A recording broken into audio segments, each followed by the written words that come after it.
Tigers, Bulldogs, Saints. Welcome to DC Blitz, presented by DeKalb County Insurance.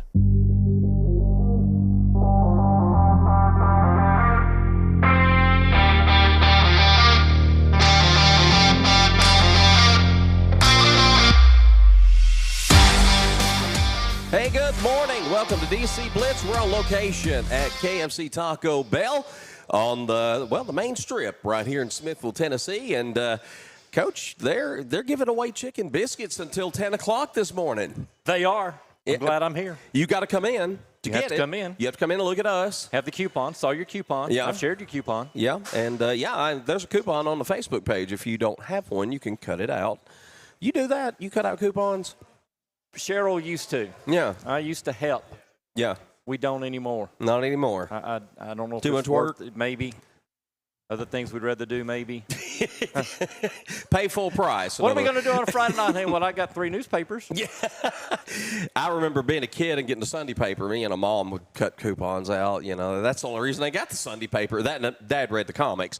But I think that's the only reason they got it. But anyway, enough of that. We are here on location at KFC Taco Bell in Smithville. And, yes, they are, for anybody that comes in between now and 10 o'clock, if you purchase a soft drink or a coffee, they're going to give you a free chicken biscuit. And they're good, Coach. They're really good. I mean, KFC is known for chicken. I guess I could 2 for 1. I could get 2 drinks and 2 chickens. Yeah. You know what? I wonder if they have a Nashville hot chicken biscuit. Ooh. That would be something. That'd be right up my alley. But we hope you come in. Hey, sit, stay a while. Enjoy the show. We've got a great lineup today. Around 9:20, Coach Justin Nokes of the DeKalb Middle School soccer team's going to be here. I think he texted me this morning. He asked if it was okay if he brought 5 players with him. I said, man, bring who you want. We're going to, we'll get everybody on here. We'll have a good time, and we always have fun with Justin. He is just he loves soccer. I mean, he's bought in as bought in can get, Coach, and he's very passionate, and his players are very passionate. I always enjoy when we have him on because he's a lot of fun. He is. He gets us. Yeah. He dives right in, and he's not afraid to claw back at all. But a little struggling, I think, this season. Some players they had last year they don't have this year. But it's going to be interesting and fun to talk to Justin. I'm a little disappointed. I know Casey on purpose decided not to be here. He had to go to Mexico today when he knew Justin was going to be here because Justin, I think, got a few words for Casey. I think so. Yeah, so hopefully Casey's down there enjoying his chorizo and eggs and watching DC Blitz, and we hope to have him back in a week or two. Kelly's off. I think she's running back and forth from Gallatin to Watertown to Gallatin, watching softball and basketball and all kinds of things today. So a little short-handed, but we're going to have a great show today. Baseball. We're going to talk some Tiger baseball. Nick Dahl and Luke Johnson are going to be with us around 9:40. Tigers got off to a great start to the season, 5-1. They've been hit a little rough patch here. They've lost the last 3 games. Had a tough one last night, Coach, against Livingston Academy. Just a rough night. Errors kind of done them in. 19-8, Livingston wins the game. Some of that could be due in large part, it's spring break. Here we are at spring break. You know how kids get when you start, getting toward these breaks and they're, the focus maybe wanes just a little bit. I mean, it may not all be due to that, but that may be factoring into some of the action we've seen in the last week for this baseball team. There's a lot that goes into the ebb and flow of the baseball season. You start off, and it's a lot like spring training games. Maybe the competition isn't where it needs to be. But then as you start to get in that meat of the schedule, you're playing teams to make you better, whether they're in your district or not, and then so hopefully when it comes district time, the Tigers are going to be ready for all of that. Right around 10 o'clock, we are going to talk girls basketball in DeKalb County. The both coaches at DeKalb County High School and DeKalb Middle School announced they were stepping down this week. That's Brandy Alley at the high school and Aaron Patterson at the middle school. We're going to talk about that. We're going to share a little bit of what we know. We know some things we can't share, but we know a few things we can talk about, Coach, and kind of what is the direction of girls basketball in DeKalb County. To me, these 2 hires are very important. I think there needs to be a little hand-in-hand going here, considering, kind of the state of girls basketball right now. in DeKalb County. There's a lot to unpack there. We're going to get into that around 10 o'clock. And, you know, we've had some conversations with Bruce Curtis at the high school. There's been interest shown in the position. We do know that already. Some good candidates, from what we understand, have inquired about this job. And I think it's an important hire. I mean, when you look, we're 7 years removed from a state tournament appearance for this Lady Tiger program.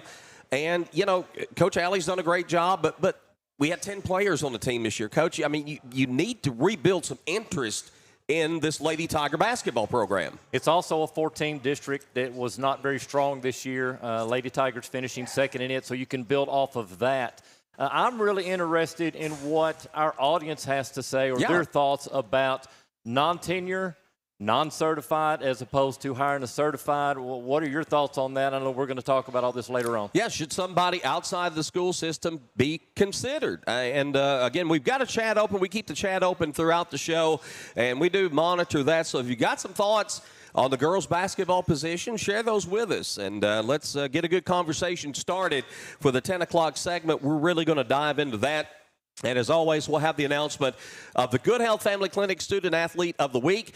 I got on to folks a couple of weeks ago because we had such low voter turnout. And, buddy, I'm going to tell you what, they came out to vote this week. Did you poke the bear? I poked the bear, and the bear poked back this week as we had a great voter turnout.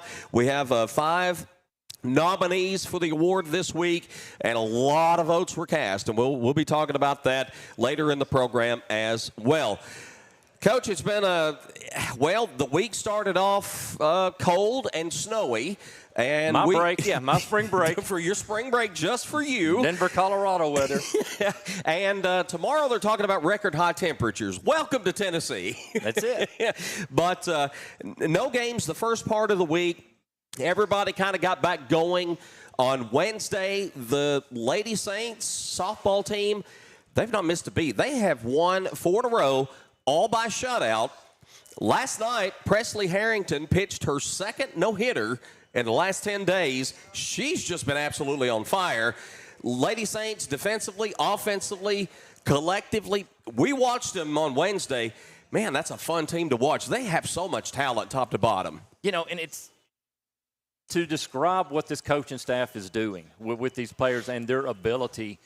There was a play where you got a girl on second of Upperman. Batter squares around the bunt.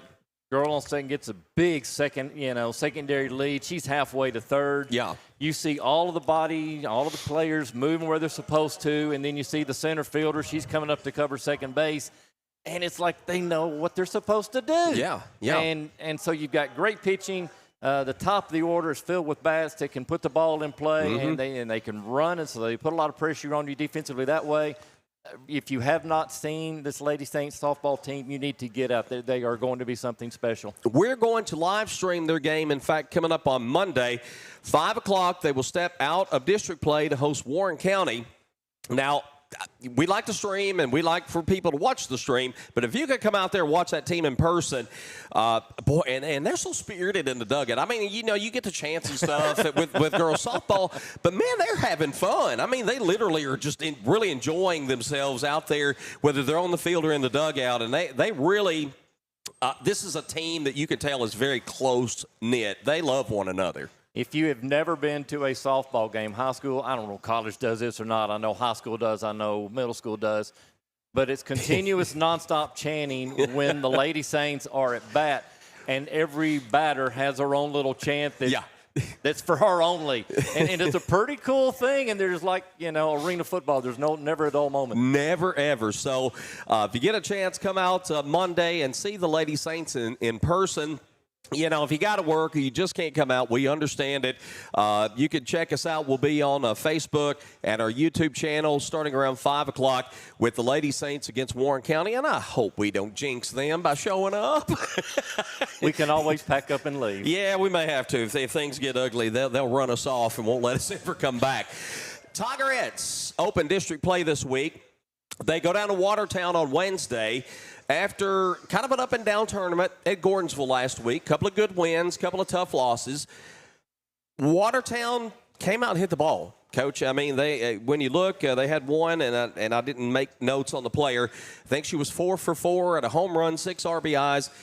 Tough day for the Tigerettes, and these were the two teams initially. I thought, maybe the ones battling it out. Two teams that went to state tournament last year. Of course, Watertown has stepped up to the 3A level, and Watertown, to me, made a statement with an 11-3 win on Wednesday. DeKalb is still working on some things.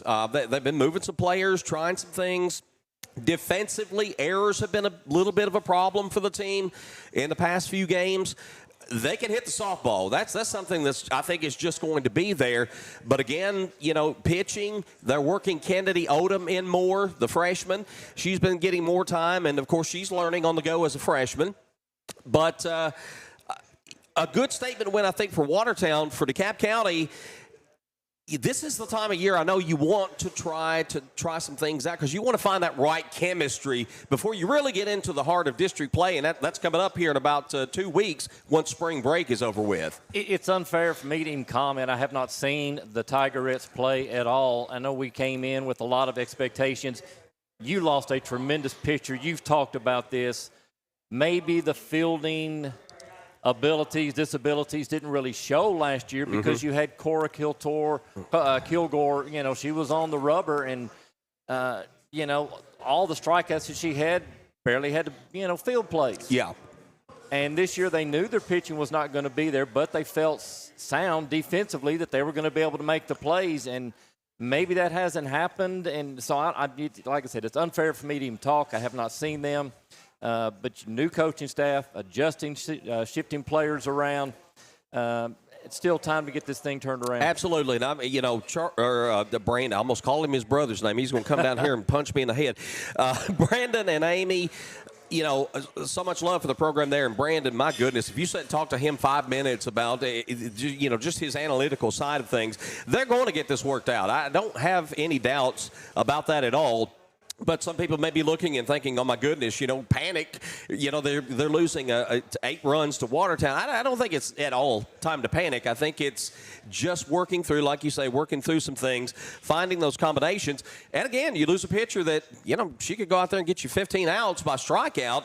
You only have to work 6 outs. I mean, they're having to play defense, on a regular basis again because you got 2 pitchers that are not going to go out there and overwhelm batters simply just like Cora did. Of course, I don't know much about the district. You've talked about how Watertown is a good team from last year, and they're probably building on that even though they're moving up to 3A.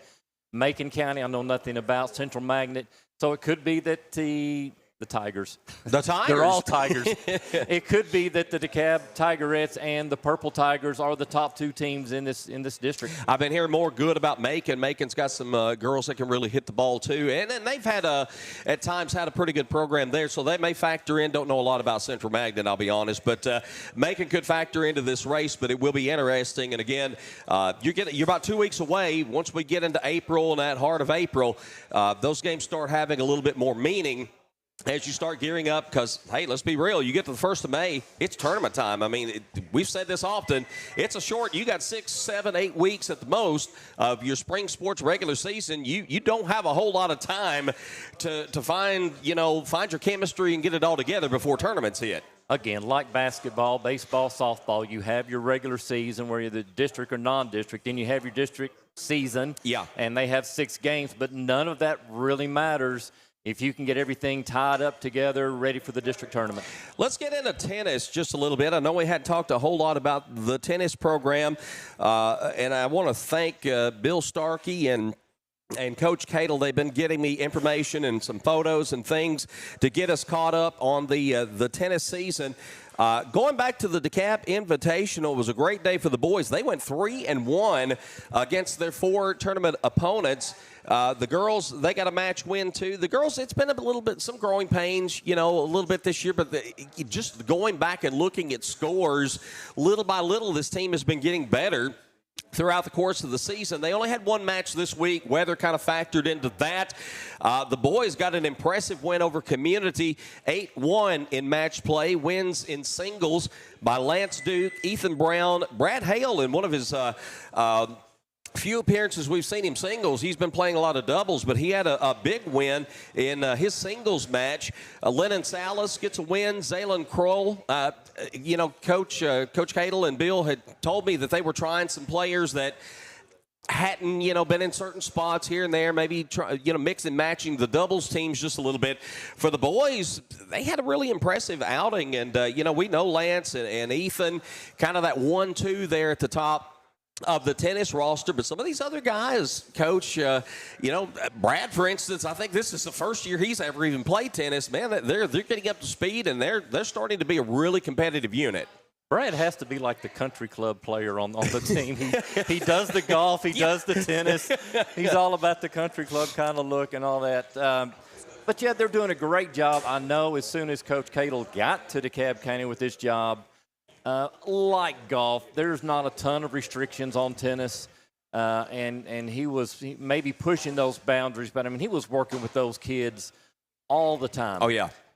You drive by the golf course, it doesn't really matter. You see the tennis courts on the right, and then they're out there working, and so he's really spent a lot of time and energy with this program to try to develop it and get to this point where they not only have a top-end part of the team that's loaded, but they're building some depth at that team as well. Absolutely. The Lady Tigers lost 7-2 in match play, but again, some competitive scores there. Casey Hale, their number one, she got a singles victory, 8-6 over Madison McCamey, and she, along with Candace Rico, got a doubles victory as well. But again, Lady Saints, it's been a little tough at times, but again, seeing some growth when you look at these scores and the level of competition that they're playing, and they've got some big district matches coming up. I believe their next match is on Tuesday the 31st. They're off for spring break.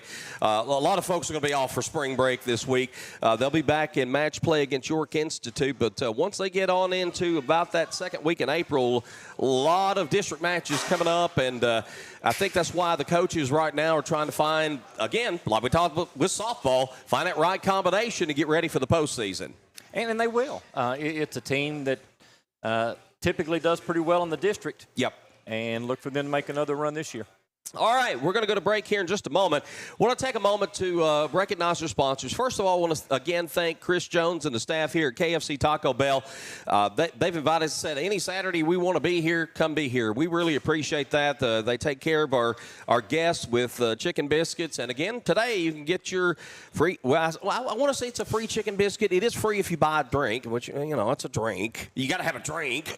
So, of course you have to. Yeah, you got to have a drink. So come on in till 10 o'clock and purchase a coffee or a soft drink and get your free chicken biscuit. But we thank them so much. I know some of these employees come in early. They're probably, saying bad things about us. But no, they have been so kind and everything, and we really do appreciate that. We enjoy being here.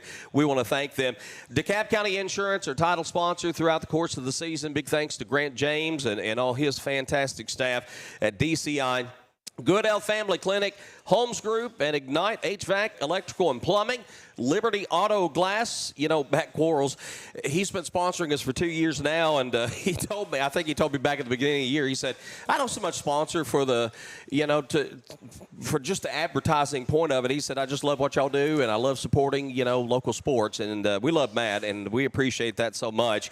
But we want you to still go do business with him, so we want to send the business his way. Wellworth Bank, Love Cantrell Funeral Home, long-time sponsors of sports in DeKalb County. Ranger Brake, Smithville Church of Christ, Smithville First Baptist Church, Southern Landscape Supply, and the Tony Luna Group of Lake Holmes Realty. When we come back, yes. This is how good DCI and Grant James is. I talked about, some life insurance. Yeah. He did enough research that he found a company that's going to be comparable in price, but because we're bundling, he's saving us money off of our home and our car insurance. Now, look at that. That's DCI. Yeah, he's doing the same for me on my home and auto as well. So they work with you. That's the thing about Grant. When you got a hometown guy, they work with you because we're neighbors, we're friends, everybody knows everybody, and that's the difference. They'll go that extra mile to help you save a little money. And when it comes to insurance, you'll take all the savings you can get. Absolutely. We've got Coach Justin Nokes and members of the Saints soccer team in the house. We will talk to them when we come back to DC Blitz. We're presented by DeKalb County Insurance. At DeKalb County Insurance, we proudly support our local sports teams. always rooting for the Saints, Bulldogs, Tigers, and Vols. And off the field, we're here for our community too, helping you understand your Medicare options with care and clarity. We're not affiliated with Medicare, but we're here to help you make informed decisions by finding the best plan that fits your healthcare needs. Open enrollment for 2025 runs from October 15th to December 7th. Give us a call to set up your Medicare evaluation at 615-597-0660, Monday through Friday from 8 a.m. to 5 p.m. Central Standard Time. Please note, we do not offer every plan available in your area. Any information we provide is limited to plans we do offer. Go to Medicare.gov or call 1-800-MEDICARE to get information on all of your options. Prompt, professional, and courteous healthcare services. That's what you find when you visit Good Health Family Clinic, 414 East Broad Street in Smithville. When you're on the go, you can't afford to be sick. The staff at Good Health Family Clinic is committed to getting you back on your feet and feeling better as soon as possible. They are locally owned, so you know you're being helped by people from right here at home, who you know and trust. Good Health Family Clinic accepts most insurances and is currently accepting new patients. Call to schedule an appointment, 615-597-4432. Good Health Family Clinic. Your family's good health is our mission. Smithville FBC is proud to support DC Blitz and all DeKalb Sports. We have a place for you to call home on Sunday mornings and Wednesday night. We have nursery available. Pre-K through 5th graders are welcome to join Faith Kids. 6th through 12th graders are welcome to join FBC students, and everyone's outside of that is welcome to join all of our adult ministries. We meet Wednesday nights at 6, and Sunday morning small groups begin at 9 with worship at 10. Join us at Smithville FBC. It's a place to call home. Home Services is your trusted partner for comprehensive excavation and septic solutions. With a combined 30 years of experience, our team of skilled professionals deliver reliable, high-quality work for both residential and commercial projects. We understand the unique challenges of Middle Tennessee's terrain and provide customized services. From basic excavation to complex septic system installations, we have the expertise and equipment to handle jobs of any size or complexity. Put us to work for you. Home Services, 615-597-6287. In the heart of Smithville, by the tranquil waters of Center Hill Lake, one name stands out in real estate: Lake Homes Realty and the Tony Luna Group. With over 25 years of experience and a track record of over $100 million in local sales, Tony Luna is the expert you can trust. Whether you're selling your cherished home or seeking that perfect lakeside retreat, Tony's commitment ensures you'll get top dollar for your property. Call 615-210-9522 and take the first step towards your real estate success. Liberty Auto Glass and Calibrations has served the Upper Cumberland area as a premier auto glass shop since 2011. Located at 1620 South Jefferson Avenue in Cookeville, our business offers chipped glass repair, glass replacement, windshield repair, and much more. Plus, on-site service is available. We also offer free mobile installation. We look forward to assisting our customers with any and all windshield repairs. For all your auto glass needs, stop by Liberty Auto Glass and Calibrations. Phone 931-979-7339. At Love Cantrell Funeral Home, we understand that this life is a journey filled with highs and lows. Just as every game has its final whistle, so too does every life have its final moment. When that time comes, Love Cantrell Funeral Home would love the opportunity to earn your trust. We provide compassionate care and professional services to fit your family's financial needs. Love Cantrell Funeral Home has been a proud sponsor of all DeKalb County athletics for over 65 years. Love Cantrell Funeral Home, where love is not only in our name, but also in our services. Care makes for better banking. It's what turns transactions into trust and customers into neighbors. At Wellworth Bank, we see the people behind the numbers, the families building futures, the dreamers starting new journeys. We believe care should come standard because you're worth it. You always have been. Wellworth Bank. Care in common.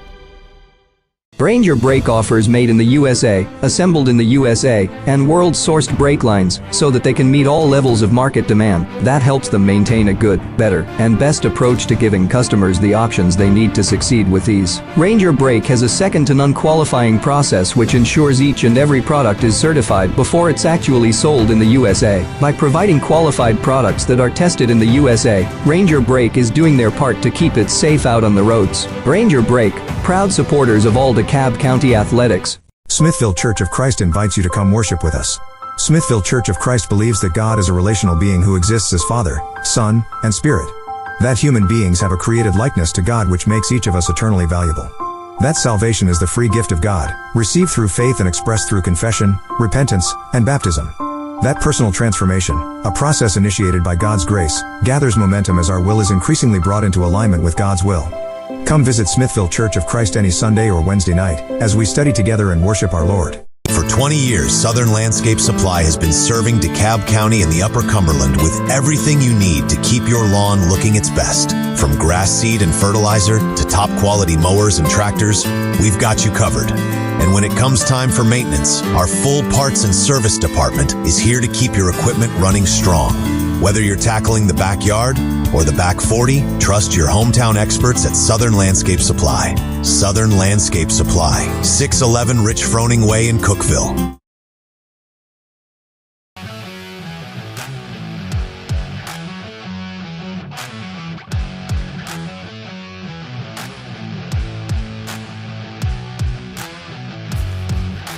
Welcome back to DC Blitz, presented by DeKalb County Insurance. We are pleased to be joined this morning by Coach Justin Nokes, Urban Ariano. I knew I was going to say it wrong. Gosh, every time. How long you been doing this? Too long. Axel Godinez and Benjamin Ramirez of the DeKalb Saints soccer team. Got a couple other guys we're going to rotate in here as well in just a few moments. Coach, good to have you here as always. I know y'all coming off kind of a late night going down to Mount Juliet in your last match and stepping out of district. How much does that help you? You get a team like a Mount Juliet, some maybe unfamiliar type opponents like that. How does that help you? Yeah, that's for the boys team. That's the first time we've ever played them. And, you know, this year in middle school soccer, as we've discussed, they've added the, regional tournament and state tournament. So it was time. It was time to kind of reach outside the district and find some, tough competition, who knows, you may see down the road. Sure. And it was definitely a battle last night. We did lose, come short 2-1. But I really like the fight in us. We were up 1-0 at halftime. You like where we're at. We're controlling the ball. We're having some possession. And then, 20 minutes left. They get a PK, questionable. And it's a call I didn't agree with, but it is what it is. You roll with it. Oscar Ramos, who we'll have on in a minute, our goalie, did a good job getting his fingers on it, almost stopped it, but it goes in 1-1. Momentum shift like basketball and March Madness. There's your 10-0 run, right? Sure, yeah. Here they come. They get a second goal with 3 minutes left in the game. Wow. And we had a couple chances at the end to make it interesting. The game actually ended. We should have had a free kick at the top of the box. And Axel's, really good at those set pieces and ran out of time. And that's kind of how soccer works. Just the time ends. Yeah. And they don't stop it unless it's a foul or a major foul, a PK. And it happened with like 10 seconds on the clock, and it just stinks that we didn't get a chance to kick it right there to have a good set piece there. Looking at, I think you are 4 matches into the season. You got the majority of your district matches still coming up. Where are you right now? What do you like about the team? What are some things you're still kind of hammering out with this team right now? Well, we kind of had some things in pencil. Me, Coach Camo, and Coach Ricardo, like, this person's going to be here, this person's going to be here, and then – as the season progressed, this guy's better for this spot. Sure. Like Oscar over here, he's been on the team 3 years, and he's been an offensive player for 2 years. And I'm looking around like, who's going to be the goalie? Yeah. And Oscar's like, I played it in rec league. I was like, all right, throw you in there. And he's actually pretty good. I'm like, where's this been for 3 years? Yeah, why didn't you mention this before? He's doing amazing things. And so that's something I didn't kind of envision. So it's been one of those that it's been a team that everybody's got to fight and play as a team to be successful, and we're starting to kind of do that, and playing big teams like Mount Juliet and give them a run for their money for sure. That's exciting to see. I'm going to piggyback on that, and then I'll let Coach loose here, but when you're looking for players for positions, and it's kind of new and you're looking to fill, how do you determine that? He steps up and says he's playing rec league. How else would you determine who might make a good goalkeeper? What do you look for certain positions? not just goalie, anywhere, correct? Yes, anywhere. You know, just their speed, you know, their stamina, you know, how much can they run? You know, it's tough in the early months in the cold. We're in the gym. Yeah. And, you know, me personally, I was really good in the gym because I can't run good. And I can beat Camo at some points. You hear that? And then when we get outside, he's running laps around me. And that kind of happens in the middle school, in the high school level. Oh, this guy looks like Pele in the gym. But then maybe outside, he's not as polished as somebody else. Sure. So really, you know, that's the battle. You're going against the other team like Mount Juliet, but you're also going against playing 60 minutes of soccer with no timeouts. You've got a big field at Cleparic Field. Yeah. And, you know, that's part of the battle, you know, getting them in game shape. And not that these other guys are, never playing. We're just shifting them around. All right, you might need to be this spot. Yeah. And you know, you more got that burst of speed. Maybe you need to be that striker up there that can take a break, and then when the ball is in their zone, then they're in attack mode and can get us some goals. So just like football, really, you know, everybody, the linemen's, you know, they're big, tough, right? Yeah, I got my defense big, tough in the back usually. Got to have some speed still, but just like football, there's the skill players have different body types, different strengths and different weaknesses. We've got that same kind of scenario at soccer. You know, you don't put your post player dribbling the ball down, right? Yeah, exactly, You know, you have those kind of things that you got to iron out early on in the season. Okay, all right. Not that your defensive players aren't athletic, but you kind of touched on it a little bit, and that's one of the things that I had jotted down. Are we profiling, stereotyping that your better athletes are the ones that are up front in your offense and your strikers and your forwards and your perhaps bulkier defensive lineman kind of guys? I like the way you look at me when you say bulkier. I was looking for the right word, and I knew you would feed it to me. You wordsmith. That's as far as that goes. But is that kind of fair? I don't know if I would say that because a lot of times my defenders, you know, I only trust about 4 or 5 guys back there. They're the last line of defense. Jace Wilmore is probably the shortest kid on the team, and he's playing right defender for me right now. So, you know, yes and no. I like in the middle, you know, the tough guy that doesn't care to get in there and take a header from a corner kick and hang tough, be tough. But on the sides, you do need a little more speed, and, you know, it does vary. I would say that's a good place to start, but it's all dependent on your team, right? You know, the guys were asking me, what formation we're going to run, you know, before the season starts. Well, I have no idea yet. Yeah. We got to see our strengths. We got to see our weaknesses, what we have the most of. We got a lot of midfielders. We got a lot of this. We cater to the players that we have, or we try to. Speaking of formations, I know when we get to tournament time, your formation is going to have the tendency to change, or you're going to do something defensively to stop a player. Are you happy with your formation right now as it is? Is it giving you the results that you want? First half, last night, we had a game cancellation Monday, so there was over a week without a game. And we started the first half, we're rotating, and you have to with a big field and just working as a team. Sure. And then second half, we got off the rails a little bit, I think, from not playing outside for a while. And, you know, they got 2 goals that half. Yeah. So it's a learning process for sure. I like where we're at. I like where we're heading. But we did get off the rails just a little on our rotations where we got to trust our guy. That's his zone. I can't go to his zone because they're going to pass around me if not. Yeah.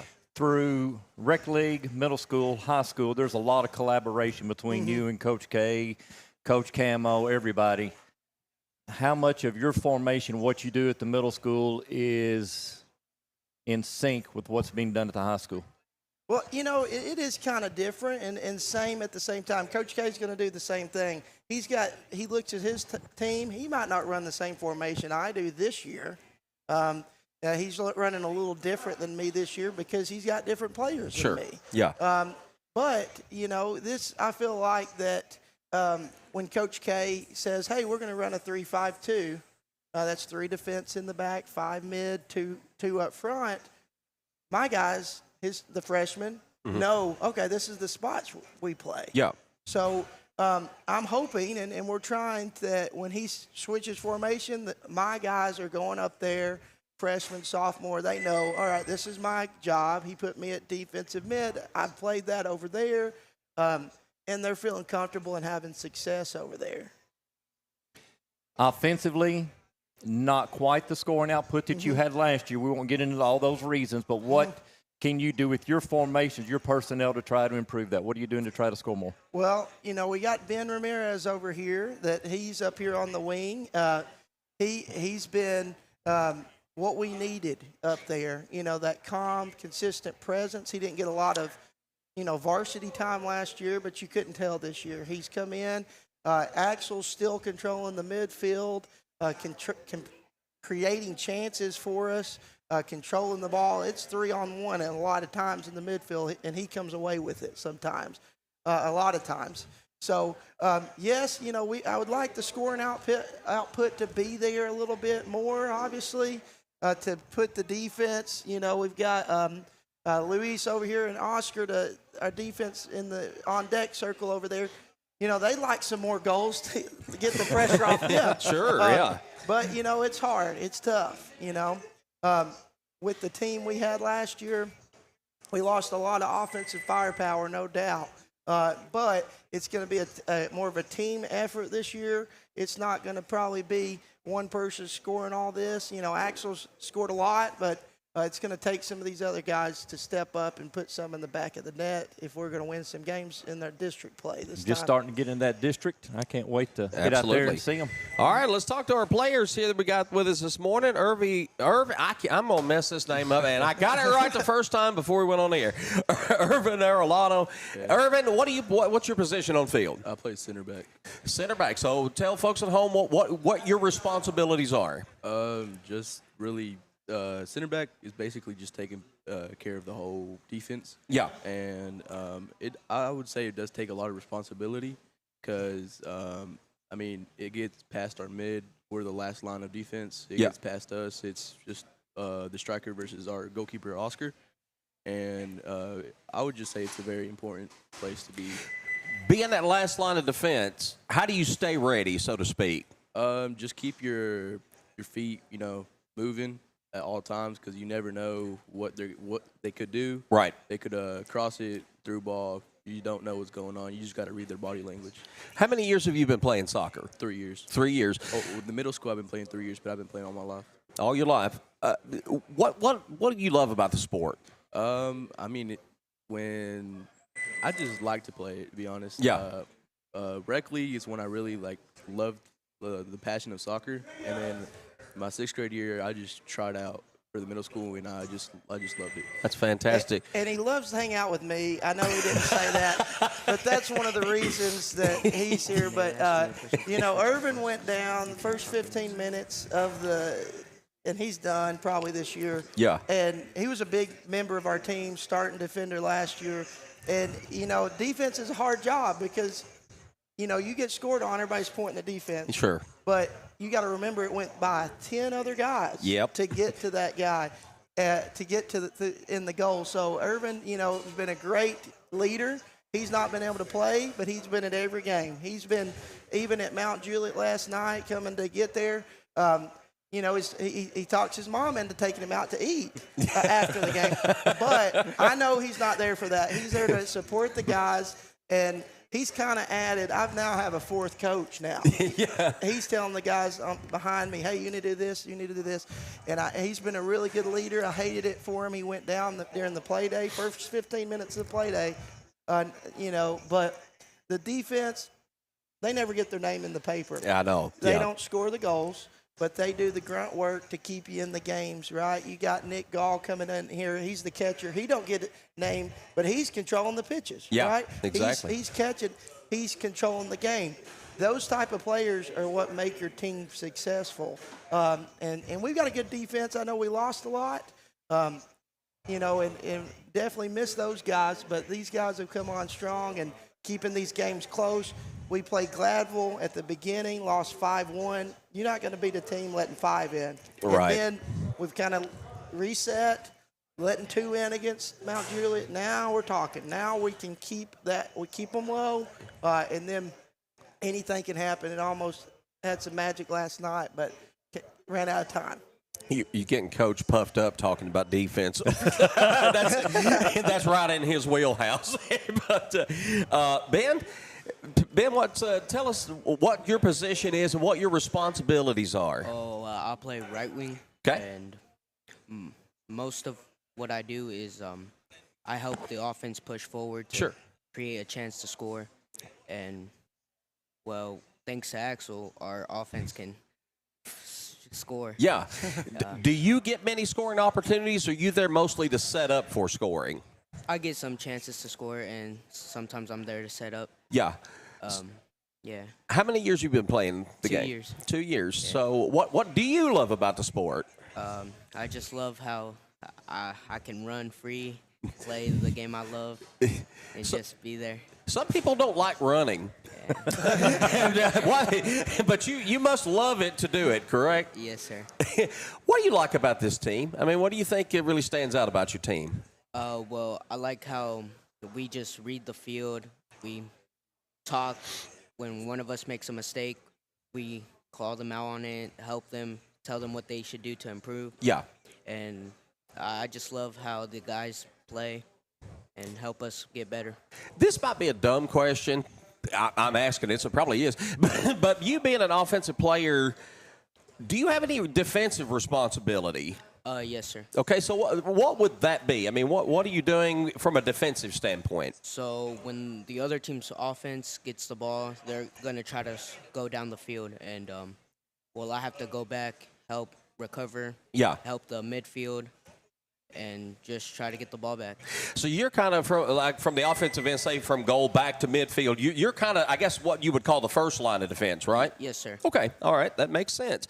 So we got Axel, and Axel, what position you play? Okay, and what are your responsibilities? Are you the scorer? Is that your forte? Kind of. How many goals you got this year? 4. I know you had 2 in one game, so yeah. So, how long you been playing the game? My whole life. Whole life. What do you love about it? Passion. The passion.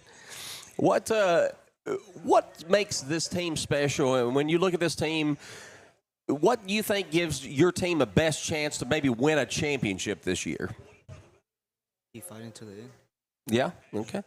What about Coach Nokes drives you nuts? It just makes you crazy. Want to throw a rock at him. I don't know if we him. have enough time for that. I'll let either one of you answer that.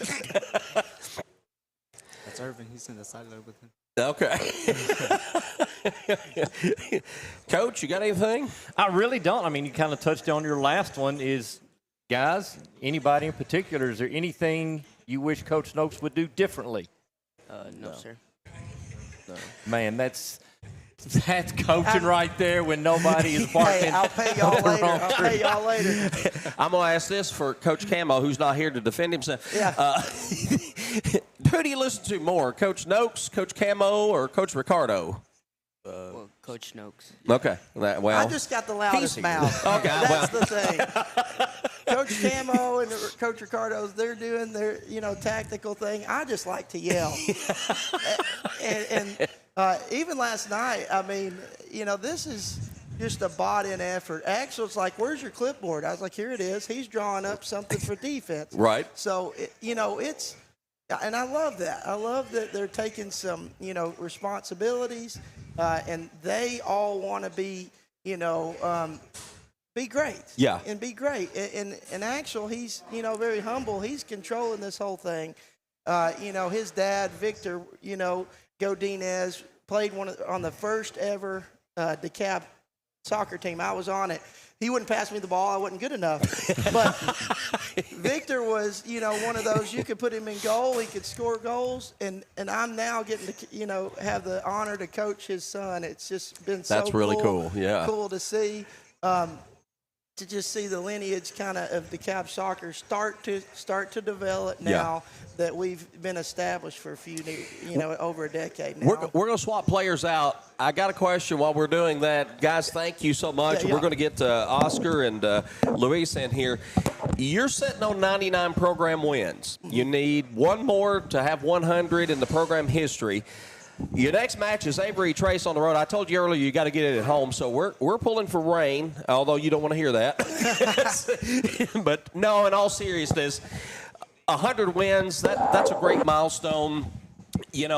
This program, I still consider this program young and fairly new. I know it's been going on for years now, but still, what would that mean? What's it going to mean to get that 100th victory in this program's history? I mean, it's something that I really never thought about, but I've got a little spreadsheet that I like to keep a record of. Yeah.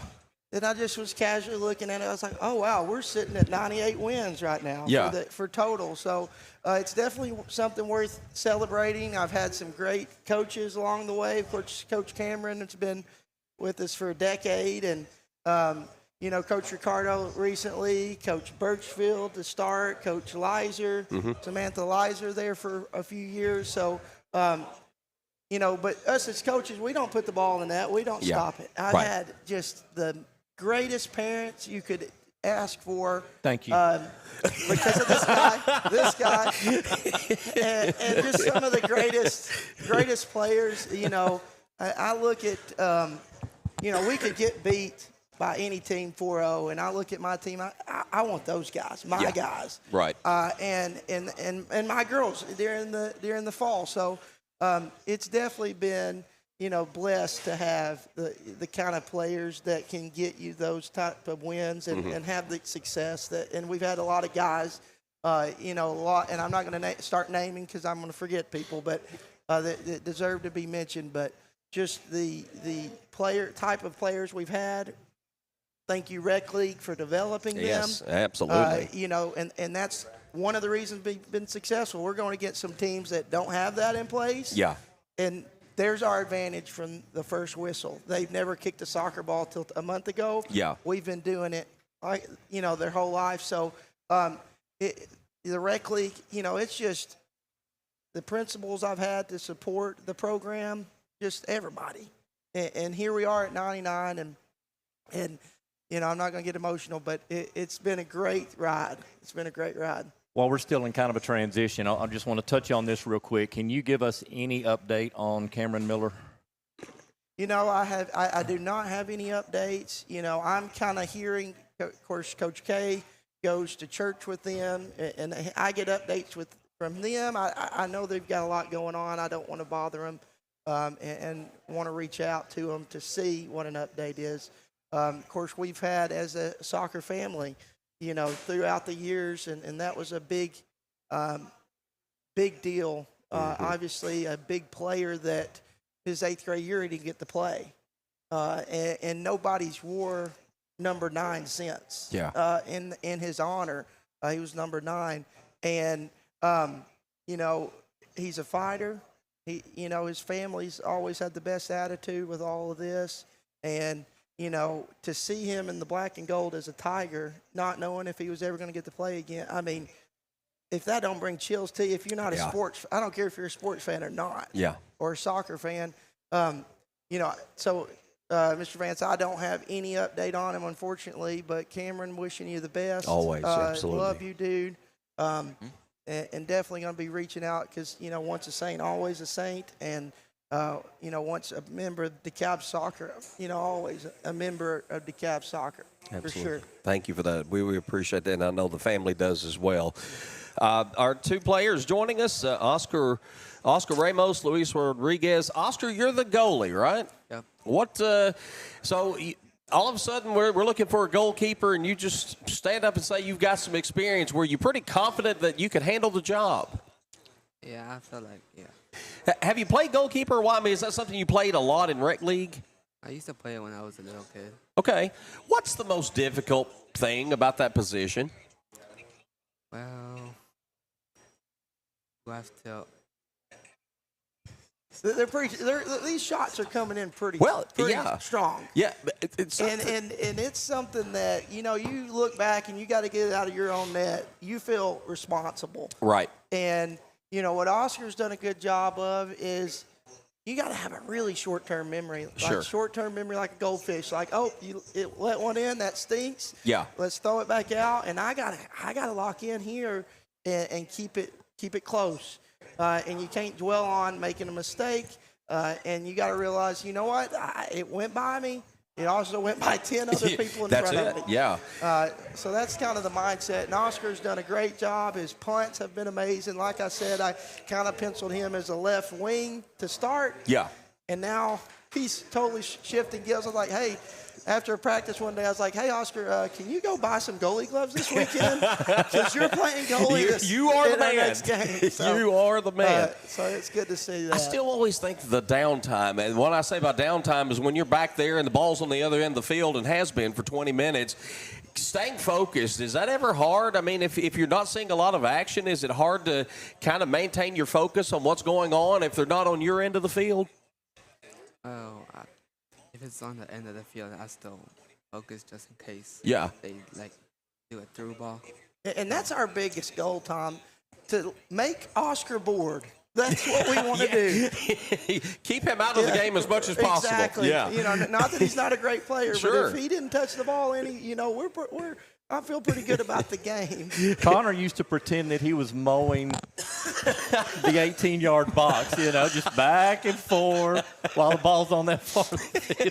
And Connor had a kind of similar trajectory as Oscar, kind of started as a field player, then, transitioned and turned out to be a really great goalkeeper, going to sub-state and everything. Yeah. So it's interesting to just, Oscar and Connor just be ready at any point, whatever the team needs, and that's what I liked about Oscar. He could have probably scored some goals this year, and then we'll try to sneak him up there at times this year. But, he's like, all right, this is probably better for the team, so I'll go do that, Coach. And I really am grateful for that. That's awesome. And same with Connor, too. Luis, what position you play? Left center back. Left center back. So what's your responsibilities? What do you do? Try to keep the ball out. Okay. So is it an active position? Is it something you're always on the go? And yeah, you have to be ready. Okay, be ready at all times. When you're out there, what frustrates you? Is there anything that kind of gets in your head that frustrates you during gameplay, something that another team might do or anything like that you just don't really like it? No, not really. Really? So you're bought in all the time? Mm-hmm. All right. Pretty even kill. Pretty even. He seems like it. Yeah, he seems like he's pretty chill, relaxed. How do you do that? How do you just kind of keep that calm demeanor all the time? I don't know. and you got to have that. Yeah, it's coaching, right? You got to have that. You really do have to have that back there. Calm, collective. We can't just stress out. Yeah. Here comes the ball. We're in the box. And if you're in that back box, Tom, and you foul, they get a PK. Yeah. And that's dangerous, right? So you got to be smart and got to be even kill like that. And him and Irvin were going to be paired together, and Joshua Ross, I want to say that, has come in as an 8th grader. I thought he might be goalie, he might be wing. Well, now you're playing defense, buddy. Yeah. And he's done a great job with that, and he's asking to play it. And that's what I've loved about this team. What can I do to help? Yeah. What can I do to help? The other day I just needed 2 people to run and chase and try to make the JV, run down the JV and try to catch them in a drill we were doing. First people I had asked to do that was Axel and Ben. Yeah. 2 8th grade varsity players.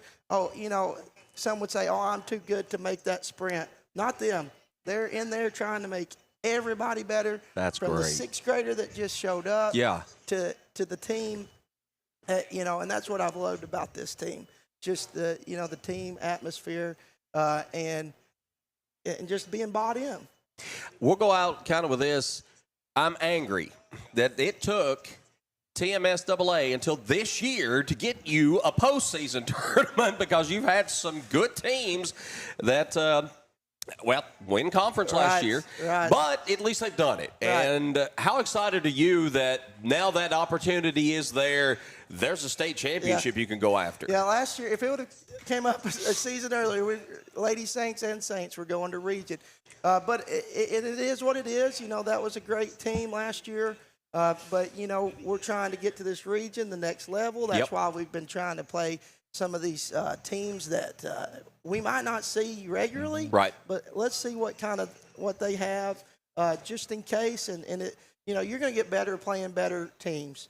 And our record's not going to be 15-0, but we're playing these probably the toughest schedule I've put together yet to try to prepare for these last few weeks. That's what you've got to do is to get ready. Now, who moves on? Can you kind of walk us through from district to region how it works? So there's 9 teams. So the top 6 make the tournament. Okay. Bottom 3 are out. All right. And so you got the first and second seed get a bye. So 3, and this is single elimination, by the way. 3 plays 6. 4 plays 5. Okay. And then winners plays 1 and 2. Then the top 2 end up making it. Okay. At the end of the week. I got you. And they move on to region. And does how many events out of region? I think it's I'm not sure. Okay. So just trying to take it a step at a time. Yeah, I sort of said right now let's get in the top 6 and we'll worry about that down the road, right? Avery Trace. Avery Trace. Coach, we always love having you here. You and your team come in, you're always excited. Y'all do great things, great work. We're excited about that 100th win. I'd love to see it at home. I just want to see it, and if it's Avery Trace we beat, all the better. Yeah. Casey would be all on board. But by the way, you got anything to say to Casey? I know he's got to be watching. He didn't show up today. Where's the camera? Where is it? Let me look. It's the little one. There. The little one. All the way in Mexico. No, the last time we were here, I was listening, and Casey Midget was calling for my job, and he was saying we needed, this kid didn't play, that's on Nokes, but I'll keep it low key, Casey wouldn't keep it low key. No, I would like to invite Casey at the end of the season, if he feels up to it, a PK shootout against Axel. If he's up for the challenge. I know we went against Reed last year in a pitcher's duel. So I would like to see that for sure if he's up for it. I like that. Yeah, we okay. I think we might can make that work. That sounds like a good challenge there. So hope Casey's watching. If he's not, we will be sure that he sees the clip. Now, before we get off, I do have an inside track on the basketball. That's your topic, ladies basketball tonight. Okay, yeah. You got any ESPN alerts, Daniel? I've got a. Hold on a minute. Let me get the breaking news sounder ready here. We got to. If we got the ladies basketball. Okay, give me 1 second here, because this may be earth-shattering here. Okay, here. Well, there we go. All right, breaking from the DC Blitz Breaking News Center. Coach Justin Nokes, what do you know? I'm seeing on Facebook. I'm seeing on local happenings. These basketball parents are wanting a coach that's coached before for several years. Okay. That know the sport, and basketball might not have it, but I know soccer does. So ladies, student athletes, come on over to soccer. Come to Dark Side. We would love to have some of those athletes over at soccer. I get this a lot. I can't do both, Coach. I do a little recruiting. Yeah, you got I try to get some of these basketball players to come over to the dark side of soccer. And they say, I can't do more than one. Well, ask Hannah Tobit that. Yeah. Ask Cynthia Woodward that. Her number's hanging on the banner in there in the gym. So she played soccer too. So we'd love to have for Tigers and Lady Saints come on over And we've got some coaches that can help. All right. Help you learn how to kick a ball. All right. That's some breaking news. Coach, thank you so much for coming out. Guys, thank you. We appreciate you. Love having you on the show anytime. And we will get Casey fully challenged and see if we can make that happen. We hope to have you back later on and be talking about some good things down the road. All right. Sounds good. All Thank right. you for having us. We are always running late. Sorry for our baseball guys that are waiting, but we appreciate you hanging in. Coming up, we've got Nick Dahl and Luke Johnson with the DeKalb County Tiger baseball team. We will get into some Lady Tiger basketball talk later in the program as well. This is DC Blitz. We're presented by DeKalb County Insurance. It seems like the cost of everything is on the rise, but Erie Insurance can help make sure your auto insurance premium isn't one of them. Avoid rate increases with Erie Rate Lock. Even if you have a claim, your rates won't go up until you change a car, driver, or address. Your Erie agent is DeKalb County Insurance. Get a quote today at DeKalbInsurance.net. Erie Rate Lock is not available in all states. Other conditions and limitations at ErieInsurance.com. Go to ErieInsurance.com for company licensure and product details. Prompt, professional, and courteous healthcare services. That's what you find when you visit Good Health Family Clinic, 414 East Broad Street in Smithville. When you're on the go, you can't afford to be sick. The staff at Good Health Family Clinic is committed to getting you back on your feet and feeling better as soon as possible. They are locally owned, so you know you're being helped by people from right here at home, who you know and trust. Good Health Family Clinic accepts most insurances and is currently accepting new patients. Call to schedule an appointment, 615-597-4432. Good Health Family Clinic. Your family's good health is our mission. Smithville FBC is proud to support DC Blitz and all DeKalb Sports. We have a place for you to call home on Sunday mornings and Wednesday night. We have nursery available. Pre-K through 5th graders are welcome to join Faith Kids. 6th through 12th graders are welcome to join FBC students, and everyone's outside of that is welcome to join all of our adult ministries. We meet Wednesday nights at 6, and Sunday morning small groups begin at 9 with worship at 10. Join us at Smithville FBC. It's a place to call home. Ignite HVAC Electrical and Plumbing is one of the top HVAC contractors in Middle Tennessee, offering both residential and commercial sales, installation, and services. We want to set ourselves apart from the rest of the HVAC industry by providing a seamless experience from your project start to finish. We are constantly improving our skills to continue to meet every expectation for our customers. Let Ignite serve your HVAC electrical and plumbing needs. 615-597-0100. In the heart of Smithville, by the tranquil waters of Center Hill Lake, one name stands out in real estate: Lake Homes Realty and the Tony Luna Group. With over 25 years of experience and a track record of over $100 million in local sales, Tony Luna is the expert you can trust. Whether you're selling your cherished home or seeking that perfect lakeside retreat, Tony's commitment ensures you'll get top dollar for your property. Call 615-210-9522 and take the first step towards your real estate success.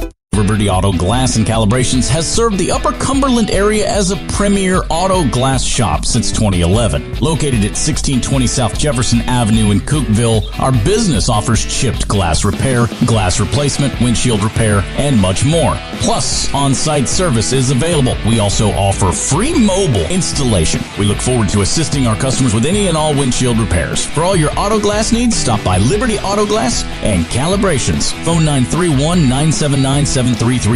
Just like the excitement of the big game, life is filled with unforgettable moments. At Love Cantrell Funeral Home, we understand that when the final moment comes, you want to honor those moments with dignity and care. Whether you're celebrating a life well lived or finding solace in a time of grief, our compassionate staff is here to provide the support you need. Love Cantrell Funeral Home is a proud sponsor of DeKalb County Athletics through 3 generations. At Love Cantrell Funeral Home, love is not only in our name, but also in our services.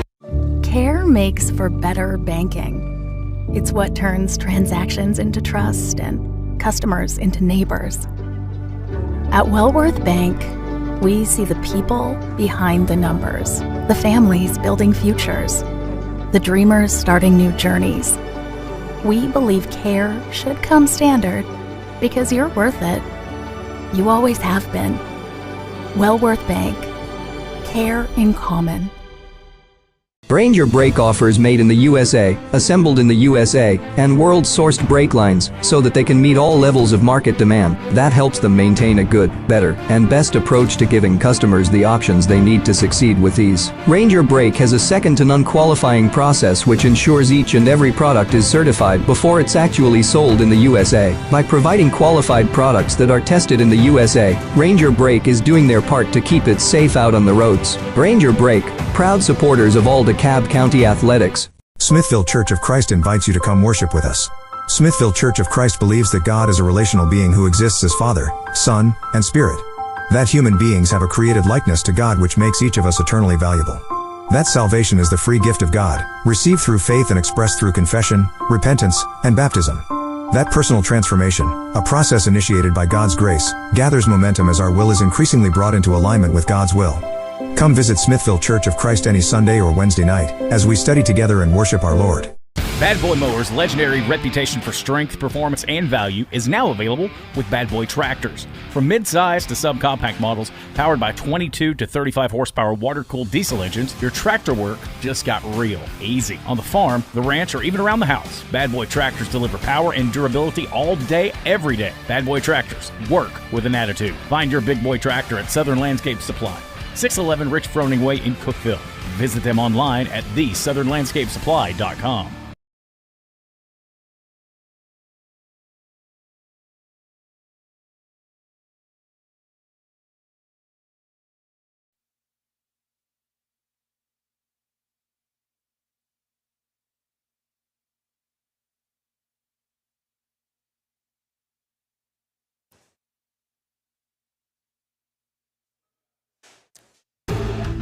I don't think I had the bumper on. I got the bumper on now. DC Blitz presented by DeKalb County Insurance. We're ready to talk some Tiger baseball. We have got senior catcher Nick Dahl. We've got junior pitcher Luke Johnson with us this morning. Gentlemen, good morning. How you doing? Good. How are you? Good, good. Luke, we heard a nasty rumor that you actually watch our show. Yeah, I do. Wow, that makes me proud. We appreciate that. But no, we appreciate you guys coming out today. This Tiger baseball team, I know this past week has been a little bit rough. But Nick, here in your senior, you're the only senior on the team. How many did you start with in your class when you started as freshmen? We had 3 my freshman year. 3, and you're the only one that lasted all 4 years. Sir. What have you loved about baseball that's made you stick with it? Just the culture we have here, and we know there's the time to lock in, but we also know when it's time to have fun. I want to go back to what I was getting to. The start of the season, 5-1. You had some great comeback wins. Last 3 games has been a little bit rough. Let's first of all look. What's maybe been a big difference in this year's team as opposed to last year's team? This year, we don't give up as easy. Yeah. We get down early. We put ourselves in a hole, but we don't give up. We dig out of it. I know even last night, I know you didn't win, but you're down 6-0 midway through the first inning. Before you ever swing the bat, you're down 6-0. What's going on? What's the talk? What are you doing to say, hey, we're still in this thing. We can come back? Because you did score 6 in the bottom of the inning. We started out down, but we were still up. We were still having fun. Yeah. Instead of just getting down, because we very much could have. We stayed together, and we scored 6 more to tie it up. Yeah. I've got to ask this because spring break is coming up. Do you feel like with any of the players, is it a distraction that you got this week off coming up, weather's nice? Does that play into it at all as a distraction? I don't think so. I think it's good for us to have a couple days off. Yeah. Especially with some minor injuries. We can heal up and be ready to come back Wednesday. Have you been catching your whole time with the program? My freshman year, I started out only at first. Okay. But since then, I've been catching. What do you like about that? Because to me, that's the dirtiest, toughest job on the diamond. I like that you get to control the game. Mm-hmm. And you're in every play. You see everything that goes on the field. What's your strength as a catcher, you think? I'm big. It allows me to keep the ball in front of me more. Yeah. I have a good arm. Is there something that you say being big? Is there something that maybe works as a disadvantage? The fact that you're taller, you're bigger. It's harder to flip my feet out from under me catching. Yeah, but it allows me to balls that are thrown high, I can get up to them easier. Right. Okay, Luke, I guess you've been kind of on the injured list so far this season. It's got to be frustrating for you. Yep. Yeah, it's not fun just sitting there watching them, but I'm doing as much as I can, just sitting here or talking to the players and We don't have to deep dive into the injury or anything like that, but do you have a timetable for a return to the program this year?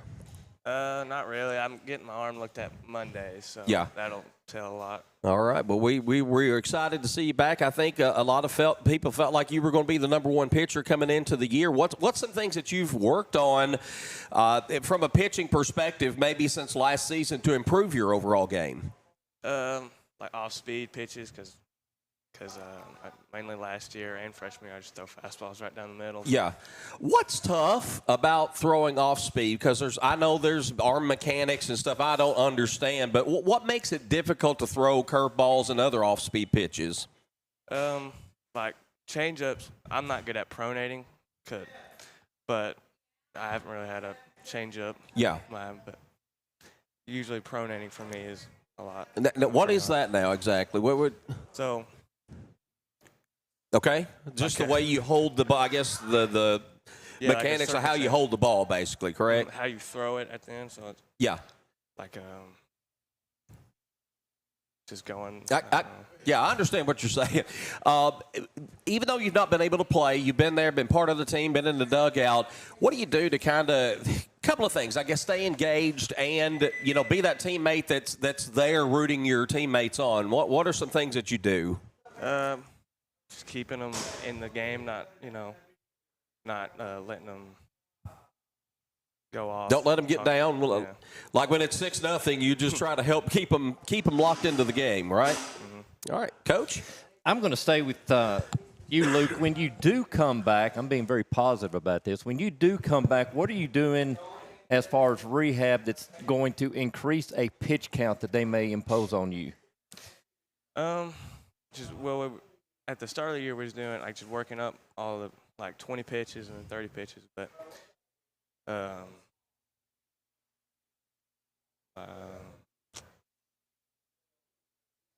just making sure I don't throw too many off-speed pitches, I guess, because that's what the main problem. When I was going for the Canyon County game, I was going to have a start, and then I was throwing fastballs, and then I threw the first curveball I threw it. I went back too far, I guess, and then I heard it again.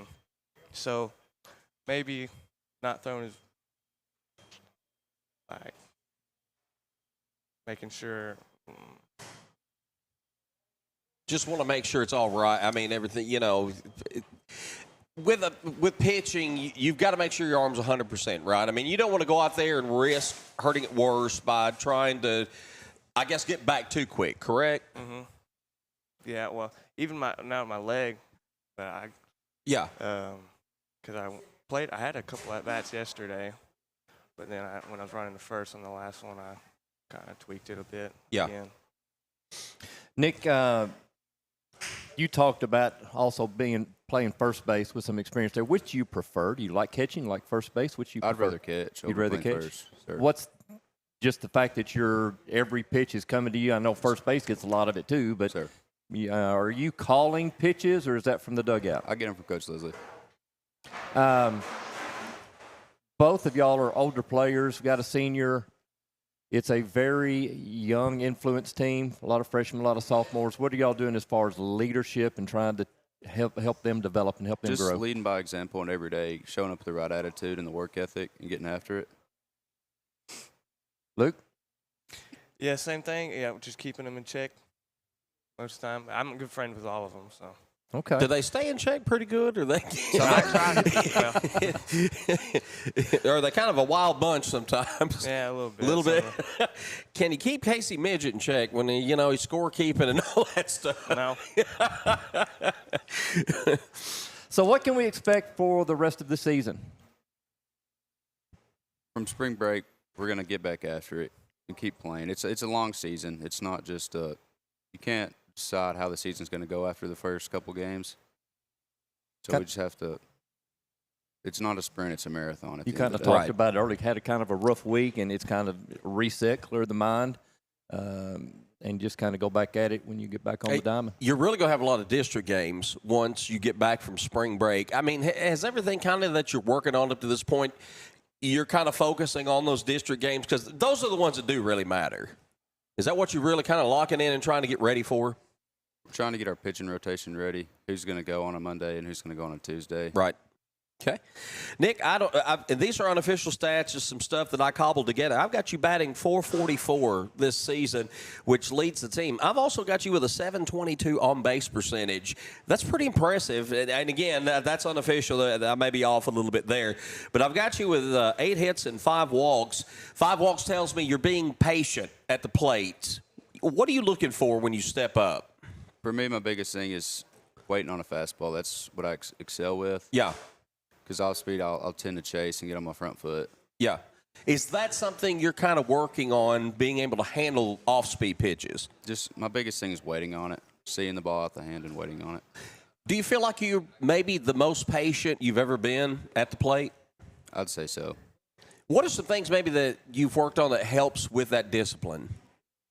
With the use of our 3 machines we have, we can set it on curveballs and fastballs to visually see it. And it helps me learn how to wait on it. Mm-hmm. Okay.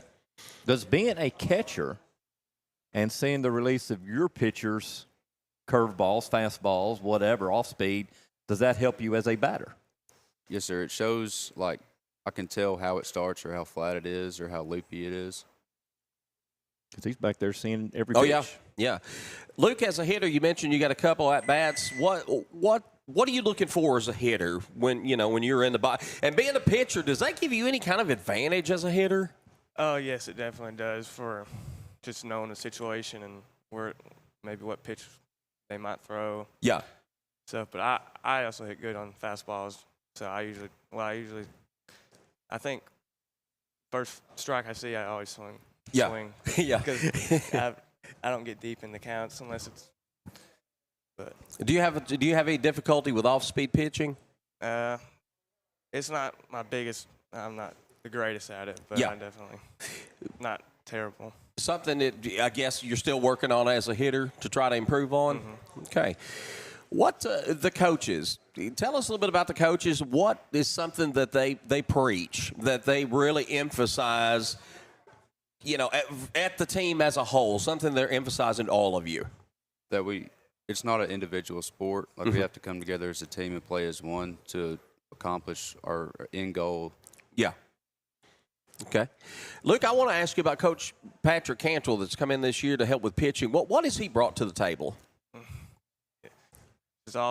He's been playing for years, obviously pitching, going to college and pitching, so he knows all about it. Has he been able to really show you things that you hadn't thought about before, or, be it mechanics or be it anything else? Has he brought some things like that to the table? Yeah, I know for the other players you definitely have, but for me I haven't really been throwing as much, so I haven't got to work with him too much. But I know he's definitely helping the younger pitchers. Yeah. All right, we're going to wrap up with this, Nick. We mentioned district. This is a new district this year. Maybe some teams that you've seen before, but now you're going to get against them in district competition. What do you expect from the district this year? How competitive do you feel like it's going to be? I feel like it'll be really competitive. And we're all good teams. Yeah. At the end of the day, we just have to clean up some of our mistakes that we're making. And I think we can be really competitive against them. It looks to me like top to bottom, it's going to be any one of the 4 teams could possibly win it this year. Do you feel like that? Yes, sir. All right. Some big games coming up for the DeKalb County Tigers. Next game for the Tigers is home against Sequatchie County. Coming up on Thursday. I'm looking at Daniel because I usually mess this up. 5:30 on Thursday. Then Friday, the Tigers are scheduled to travel to Gordonsville for a 5 o'clock start. And then next week, it's district on Monday and Tuesday. Going to be some big games coming up. Guys, thank you so much for coming out this morning. We really do appreciate it. Wish you the best. Nick, I know being your senior year, you want to go out on a high note, right? Yes, sir. All right. We wish you all the best, and we'll be watching and just looking forward to a great season and a great finish down the road in postseason play as well. All right. Basketball is the topic of the day in the next segment. We're going to talk Lady Tiger basketball. I know Coach Vance has already made a post. If you've got some thoughts on the girls basketball program, and we can get into middle school and high school, the directions of the program, what are we looking for in a new head coach? Share some thoughts with us. We'll discuss it when we come back to DC Blitz, presented by DeKalb County Insurance. At DeKalb County Insurance, we proudly support our local sports teams, always rooting for the Saints, Bulldogs, Tigers, and Vols. And off the field, we're here for our community too, helping you understand your Medicare options with care and clarity. We're not affiliated with Medicare, but we're here to help you make informed decisions by finding the best plan that fits your healthcare needs. Open enrollment for 2025 runs from October 15th to December 7th. Give us a call to set up your Medicare evaluation at 615-597-0660, Monday through Friday from 8 a.m. to 5 p.m. Central Standard Time. Please note, we do not offer every plan available in your area. Any information we provide is limited to plans we do offer. Go to Medicare.gov or call 1-800-MEDICARE to get information on all of your options. Prompt, professional, and courteous healthcare services. That's what you find when you visit Good Health Family Clinic, 414 East Broad Street in Smithville. When you're on the go, you can't afford to be sick. The staff at Good Health Family Clinic is committed to getting you back on your feet and feeling better as soon as possible. They are locally owned, so you know you're being helped by people from right here at home, who you know and trust. Good Health Family Clinic accepts most insurances and is currently accepting new patients. Call to schedule an appointment, 615-597-4432. Good Health Family Clinic. Your family's good health is our mission. Smithville FBC is proud to support DC Blitz and all DeKalb Sports. We have a place for you to call home on Sunday mornings and Wednesday night. We have nursery available. Pre-K through 5th graders are welcome to join Faith Kids. 6th through 12th graders are welcome to join FBC students, and everyone's outside of that is welcome to join all of our adult ministries.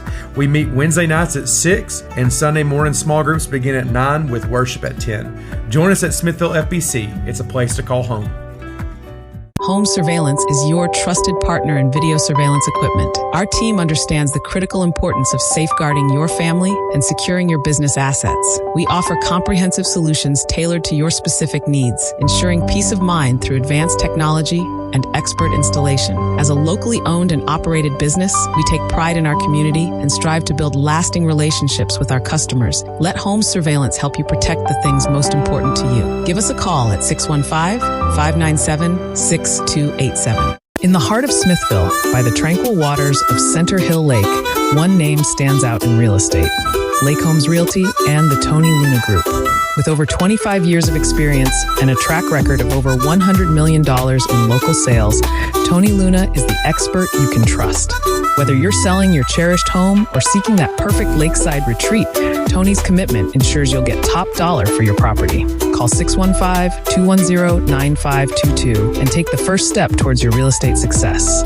Liberty Auto Glass and Calibrations has served the Upper Cumberland area as a premier auto glass shop since 2011. Located at 1620 South Jefferson Avenue in Cookville, our business offers chipped glass repair, glass replacement, windshield repair, and much more. Plus, on-site service is available. We also offer free mobile installation. We look forward to assisting our customers with any and all windshield repairs. For all your auto glass needs, stop by Liberty Auto Glass and Calibrations. Phone 931-979-7339.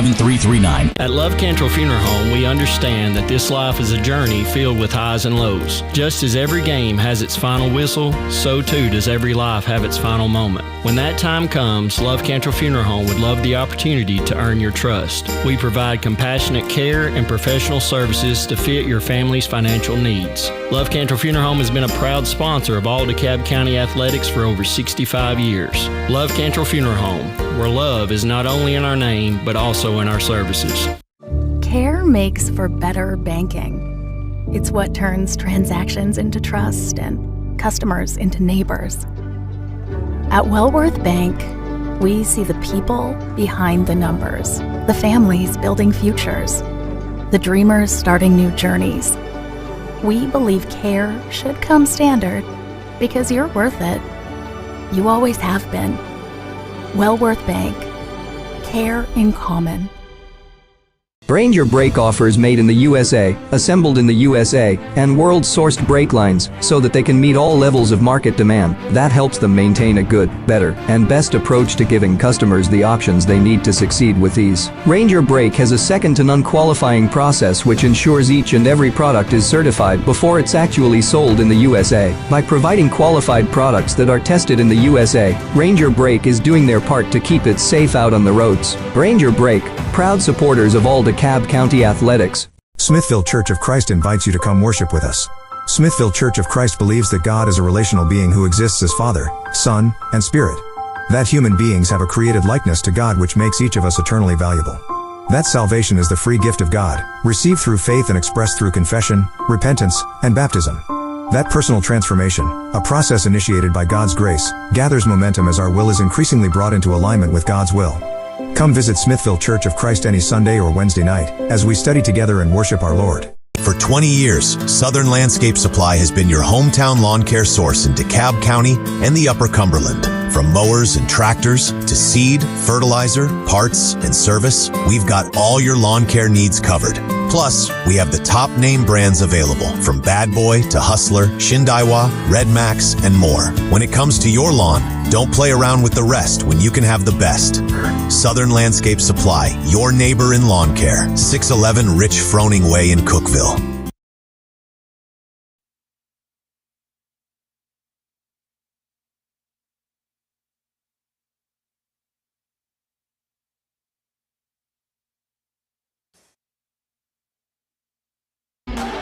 I did it again. Somebody take this thing away from me. Kelly's not here. Kelly is Kelly is the board operator. DC Blitz presented by DeKalb County Insurance, coming to you live from KFC Taco Bell in Smithville. If you didn't come in, you missed your free chicken biscuit. You did. Sad. Sad, because they're good. Really good, but you can get a chicken biscuit. Let's see. We still have 3 over there. It's still, I know. Chris Jones had posted in our chat, chicken biscuits served all day, every day. So, yeah, I love breakfast. By the way, Darvin Gill is here. we should, we get distracted very easily. I love breakfast, but I'm not a eat breakfast at breakfast time breakfast eater. I like it 11 o'clock at night, We will do breakfast for dinner. Yeah, it's good that way. So tell us about the chicken biscuit. I noticed you got your hands on one over there. Yeah, it's hard to beat chicken and biscuit, right? Yeah, absolutely. It's kind of like when you put cheese on something. Oh, chicken on a biscuit, biscuit on a chicken. Can you put a biscuit on a chicken? Yeah, I guess you could. So, you can. We're going to talk some basketball, and want to thank Darvin for stopping by. He's in town after the conclusion of the season at Western Missouri. Missouri Western. Missouri, wait, it was one or the other. I knew I'd get it Close wrong enough. probably, but you've been up there for a year as an assistant coach. Let's talk about that before we get into the basketball talk, and what's that experience been like? You were at Montverde for a couple of years. If people are familiar with that program, very prestigious girls and boys basketball programs for that matter.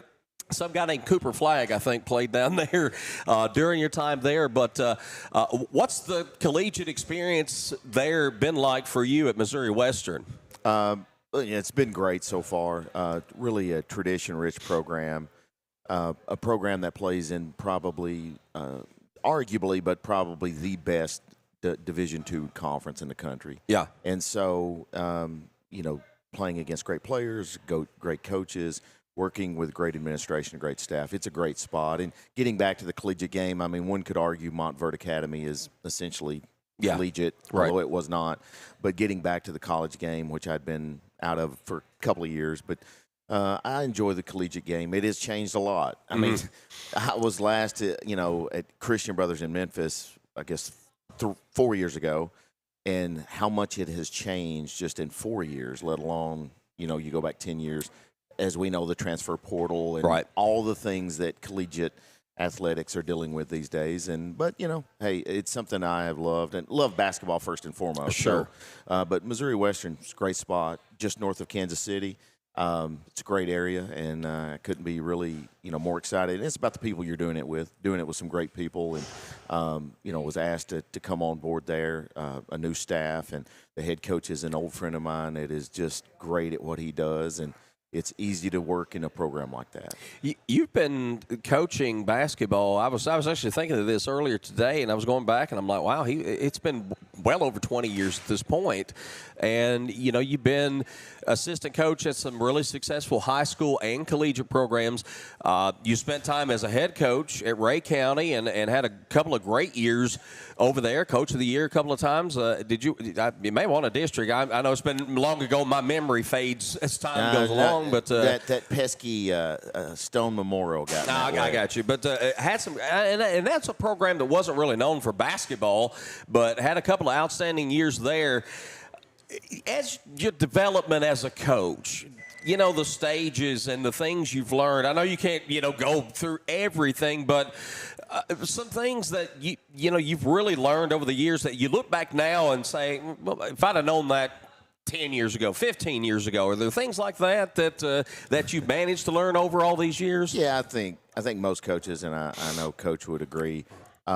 You just learn. You worry about too many things when you're probably young in the profession. You worry about things that really don't matter, and you're able, as you hopefully gain a little wisdom, you hone in on the things that matter. You worry about the things that matter, and the things that don't matter, you try to stay out of that space. Right. I can't get in the gym. Like if you're at the high school, I can't get on this floor at this time, and that becomes a whole thing of a day that you worry about when you practice where you practice. Sure. You practice when you practice. And just little details, I think just honing in on professionally being locked in and only worrying about the things you can control. You've been part of very successful high school programs. We mentioned Montverde, you said, and rightfully so, it's almost like a collegiate program. But you've been here and part of teams that have gone to state tournaments. You've been around successful coaches, successful programs. As DeKalb County starts to transition, looking for a new high school coach, and for that matter, middle school coach, if you were to say, these are the steps you got to take, this is what you got to do, what maybe would be the biggest thing if you're saying to an athletic director, you've got to have to build a foundation to start building a successful program? What are you looking for? Well, I don't think it is any one way, right? I'll first say that. I think stability is something that you need, and, it's hard to do that. I think someone that has some experience doing it helps, because there is so much going on when you're trying to run a program, and you have to coordinate, you have to plan practices, scheduling, all that stuff that goes on. I think you need to try to hone in on some experience that someone that's either potentially, sometimes it's people that have been in the system or have worked somewhere else. But if they have some experience in doing the things that really new and young coaches have a hard time dealing with. Yeah. I remember when I, become a head coach for the first time, it was, and I had been with a very successful program through Cannon County and White County with a very successful coach in Michael Dodgen. And I thought I was fairly ready, but you're never ready, right? Until you are actually the one calling the shots in the program. And I just think experience sometimes, especially when you're dealing with a program that's trying to get its footing, trying to get back on, the right way to go. I think experience, even if you trade off some other things. Sure. And I heard you guys mention, talking about, I think they talked about, they're going to examine all coaches, non-faculty, faculty, the whole 9 yards. I think if you can get some experience in this position, it may be very important for DeKalb County. Looking at, again, an opportunity here, you've got a middle school opening, and I know, West School factors in, but they have a coach, but you have a middle school opening. How important do you feel like it is there be some communication between the two programs to, let's say, I guess, try to be on the same page? I mean, I think your high school coach, if they want to build a successful program, they're going to want to come in and have a little bit of say-so on the middle school level about what's going on there. I mean, let's be real, successful programs we've seen, it's all the way down. It's all the way down the ladder. I feel like it's pretty important. What's your thoughts on that? Yeah, definitely have to have some synergy. You have to have some synergy between the programs. It's hard. I know people say, well, you run the same things. That sounds good, Sure. But in reality, that's not always available to do, because two different teams. I heard Justin earlier talking about, you have different players that have different strengths.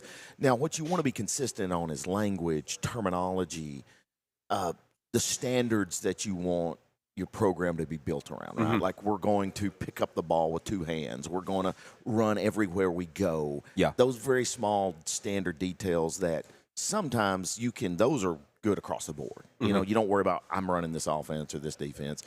You just have some communication, some synergy between hopefully someone at the high school level and the middle school level. Now, to your point, if you can be connected in a real way, it helps both programs. Yeah. There is never a negative, in my opinion.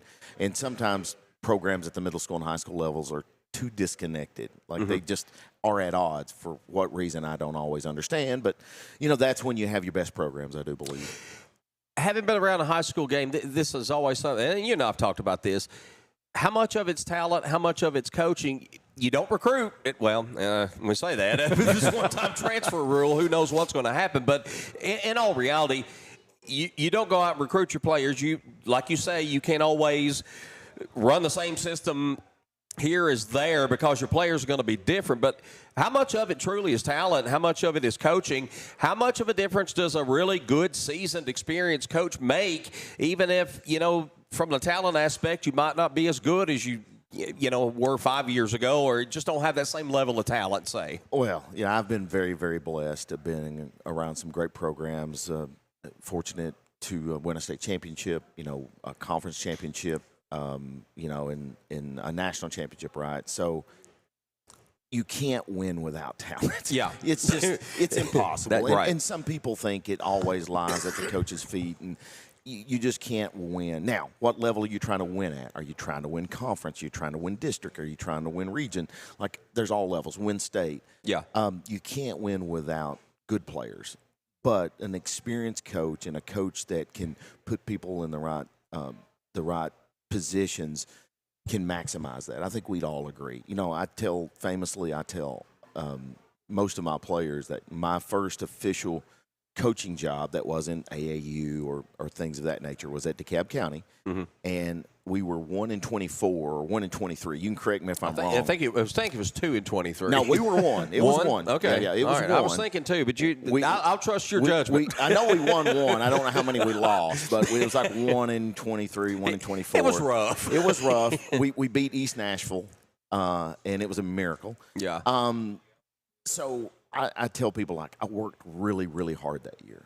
I was trying to be the best assistant coach I could possibly be. The head coach was working really, really hard at what he was trying to do. And he had experience, and I was somewhat new. I had some AAU experience, but travel experience. We worked really hard. So I worked as hard that year as I have any other year when I have been fortunate to win championships or have great records. And so it ultimately is getting someone that's willing to put in the time to maximize whatever effort you're going to get and whatever talent you have available. Yeah. And it's hard, because you're not doing it in a vacuum. Other people are trying to win the game too. You're playing against and coaching against good people with good players. And so that's why the stability is important. Like having someone that can kind of absorb some of that, even when you're working hard. What are we showing? Like, you win the small battles. Yeah. Let's win the turnovers tonight. Let's win whatever you set forth. And that's where experience can help the coach be more calm and then help the players understand it's a process. And along with that, I'm going to throw some of this out to the parents and the fans. Patience. When you got a new coach and, things are new and all this, patience. I mean, sometimes it is a matter of talent. I mean, it just coming together and stuff like that. You just can't jump on them, Chris, from the get-go. I mean, if it's 0-5 and it's not all gloom and doom. It's a process. It's not going to happen overnight. It is not. And there used to be a magic year, 4 years. You've got 4 years. Bring in your freshmen and start with them, and that gives you 4 years. And what do they look like after that 4 years where they're seniors? Yeah. And how much have you grown? Have you improved? And is this program better than what it was? Well, you don't have 4 years anymore. Yeah. You may in high school. Yeah. You certainly do not in college. And the better high schools, you don't have 4 years there either. Right. So you have to come in, you have to make an impact, and you have to gain the trust of not only the parents, but you have to gain the trust of the kids that, hey, if they're going to buy into this system, then they have to trust me, and then it's going to work, and they have to put in the effort to get to that point. Yeah. Let's get into some of what we know. And I know you had a conversation, as did Kelly. In fact, we did a conference call earlier this morning. Again, some things we won't discuss, because we have sources and confidentiality, but things that we can discuss. And I know Bruce Curtis, who's overseeing as the athletic director the hire at the high school. You've spoken with him. Kelly's spoken with him. I don't think he would mind sharing the number of applicants that have shown some interest, which I'm impressed to see and happy to see. But, Coach, tell us what you know from talking to Mr. Curtis last night. My conversation was pretty quick. I just had a few questions to ask, and then I had a couple of piggyback questions off of that. But the first one was the state of, what's taking place. And he had told Kelly that there were 12 that he knew of. He threw out 13 to me. Yeah. There could be more at the central office that he was unaware of, but that was the number that he gave me, and said that one of those was within the system. Okay. Now, I didn't want him to clarify what was in the system on that bit, but he said that there was one of the coaches that had applied or shown interest was within the system. He gave a hint that, there may be something else that's opening up. But I thought that was a real big number to kind of throw out.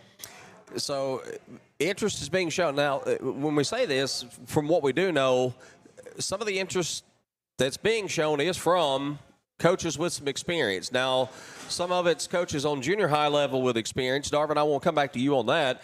I mean, obviously, everybody wants to take a step up. How hard is it for somebody that's only had junior high experience to transition into high school? I mean, basketball, I guess, is basketball, but there is differences there. What would you feel like would be the hardest transition for someone making that jump? Well, first it would depend on, which junior high program or middle school program you're coming from, but it is a considerable jump. Yeah. I mean, but the good thing there would be that you have the organizational experience, right? Like organizationally, you know how to operate and run practices. You know how to run and operate a roster. Right.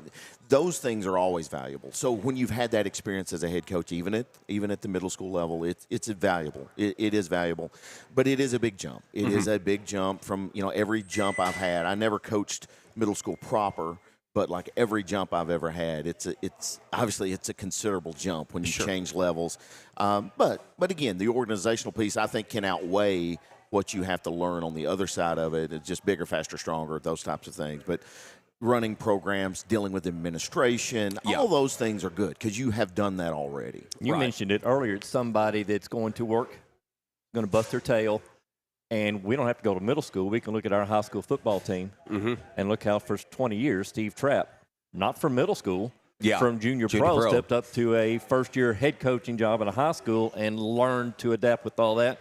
But Steve Trapp worked his tail off. He did. He worked hard, and he'd be the first to tell you, the things he thought he knew probably coming into that job, he wasn't so sure about after a couple of years, but did work diligently and became a much better football coach because of the work and the time invested.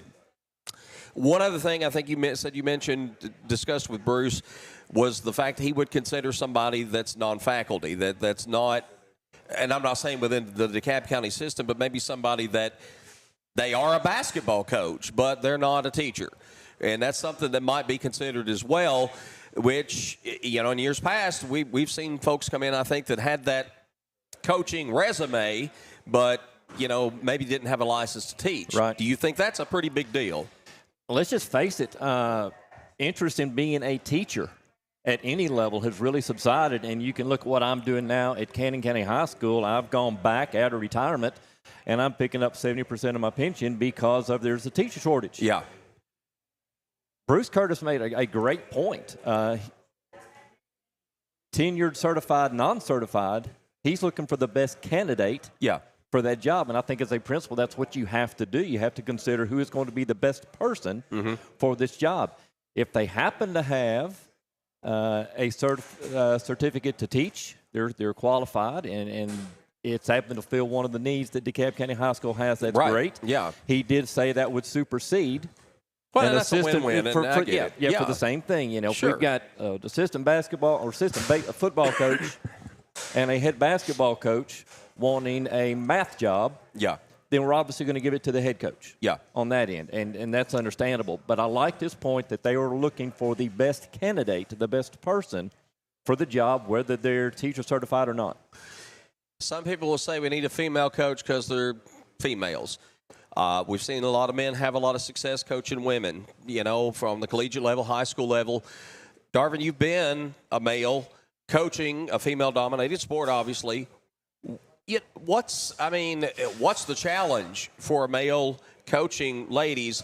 And do you feel like that a female coach is better suited, or is it just it's basketball and a good coach is a good coach regardless? Yeah, a good coach is a good coach regardless, because ultimately there's plenty of I've been around some tremendous leaders that have been, obviously been women in this game and coached under those. They'd be good coaching men or high school boys. Like it is a moot point. Sure. I think it's more about not about the male or female, but more about how invested they are going to be in the program, the experience level we've talked about. So I don't know if that is and I think all of that the success rates here and there, mostly that's all anecdotal. I mean, it doesn't really, it's not real. I mean, because each program's different. Each team responds differently. Some coaches do reach other, like some coaches reach players better than others, whether they're male or female. We have a comment, Josh Agee, who's actually helping oversee the search for a new coach at the middle school. Smith County took 2 middle school coaches, and both went to state tournament in 2 years. Just a middle school coach is an excuse. It's about work ethic and knowledge. I think he hits the nail on the head there. Well, and I'll say those two guys, I can call them friends. And those two guys that took over those programs at Smith County, I mean, not in a negative way. They're tryhards. Like they wanted opportunities for as long as I ever known them. They were trying to work. They would work whatever position they could get to get experience and work and put the hours in. And one of them was just trying to get a chance, and then got a chance, and then was successful. And both those guys work extremely, extremely hard. And that goes back to what we talked about earlier. Is just someone that is going to be so invested in I'm not going to fail. Now, sometimes you can or cannot control that, right? But, like, just the mentality of I'm not going to fail. I just need an opportunity. Right. I just need my chance. And, but those are 2 great examples that he mentions there. Those guys are a high-level, bought-in, love basketball, love being whatever it takes mentality. Yeah. And I equated DeKalb County to a Smith County. I mean, we're very similar and all that. I mean, somebody looking for that opportunity, somebody's hungry. Hungry, I think, is a great word that just wants you've been there. You know that. You've been hungry, just wanted a chance, and I think there are good coaches out there just looking for that one opportunity to make the most of it. Yeah, and good opportunity. I mean, DeKalb, I love my hometown, and I think it's a good spot, the reclassification district-wise, and you got some things that can work to kind of getting this turned around rather quickly, kind of quickly. So hey, it's and I feel pretty confident about the people that are trying to get it done, that they're going to try to get the right person. And I like the non-faculty piece. I was a non-faculty assistant for years, and I have a special spot. It was much different back then being a non-faculty, but I just think that is the mindset that you need. We're going to hire the best available if we can fill that position, and it sounds like they've got the right mindset. Go ahead. Even though DeKalb in the history, 3 that I know of male coaches for female basketball, women's basketball, there is an aspect of that being a male coach in a female, especially this day and age with all of our technology and media, that adds a different aspect to the job. And there better be 0 red flags of any kind of history, any kind of past, whatever, because especially today, you have to keep in mind rumors, suggestions, anything that's fair or unfair. It's also going to go along with that job. Well, in some cases, if you have a male head coach, administration might want a female assistant coach just to have a female authority figure within the program. It's not always the case, but I have seen instances where that was a preference. And, and of course, there are a lot of there are great coaches, male, female, doesn't matter out there. So if that were to be a requirement, then I don't think that's something that's that's understandable. That's what I'm trying to say, I guess, if that were to be something that's floated out there. This is not a completely dead program. I mean, they did play for a district championship. I know it's not 7-3A, it's not Upperman, Livingston, all the powerhouses, but, you're where you are, and it's all about, trying to get as far as you can in the in the postseason inevitably.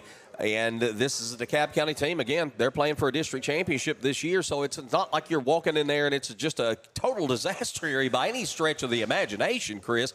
I mean, you got some things to work with. You lose 2 seniors, but you got some good players coming back that got a whole lot of experience.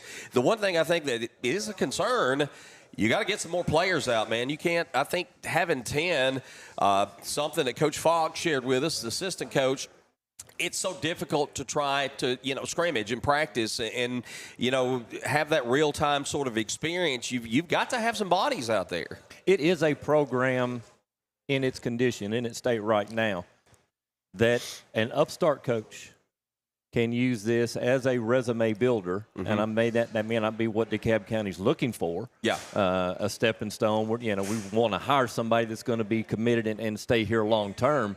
But I can see the interest of younger coaches, middle school assistants, whatever, wanting to come and accept this challenge. And I think that's something that our administrations are going to have to look at. Is this going to be somebody that's going to vacate after 2 or 3 years of showing some success? And again, going back to that, Darvin, just looking at that and what you've got to work with, but generating the interest. How do you do that? How do you go about players that have played basketball before, or keeping the interest in, middle school players coming up to make them want to be part of the program? How do you generate that, I guess, so to speak? Sometimes it's difficult, right? I think you just have to have a good culture. And good culture is about the people that are part of your team, right? The staff, the players. And you just have to make it something they want to be a part of. Like, they feel like they're missing out if they're not a part of that. If they were on the fence about, do I play basketball? I play this other sport, or I do this other thing, but do I want to play basketball? Well, if you make it where it's fun and you get something intangible back from it, that's when I think you get more interest. And then you try to help support every league below you, like the middle school, the junior pros. You just try to grow that as much as you can. Invite them to be around the program. Put your program out in the community and doing community outreach. No matter how minor, those things matter when you start generating some people. Because when people start showing up, people want to be a part of it. Yeah. And it's a chicken and the egg thing. But you've got to put your program out there and have them have some outreach themselves. Then that usually feeds back. And then sometimes it's not an easy fix to build your roster. Yeah. I think that's something the sport in general, though, at the high school level is facing across the board.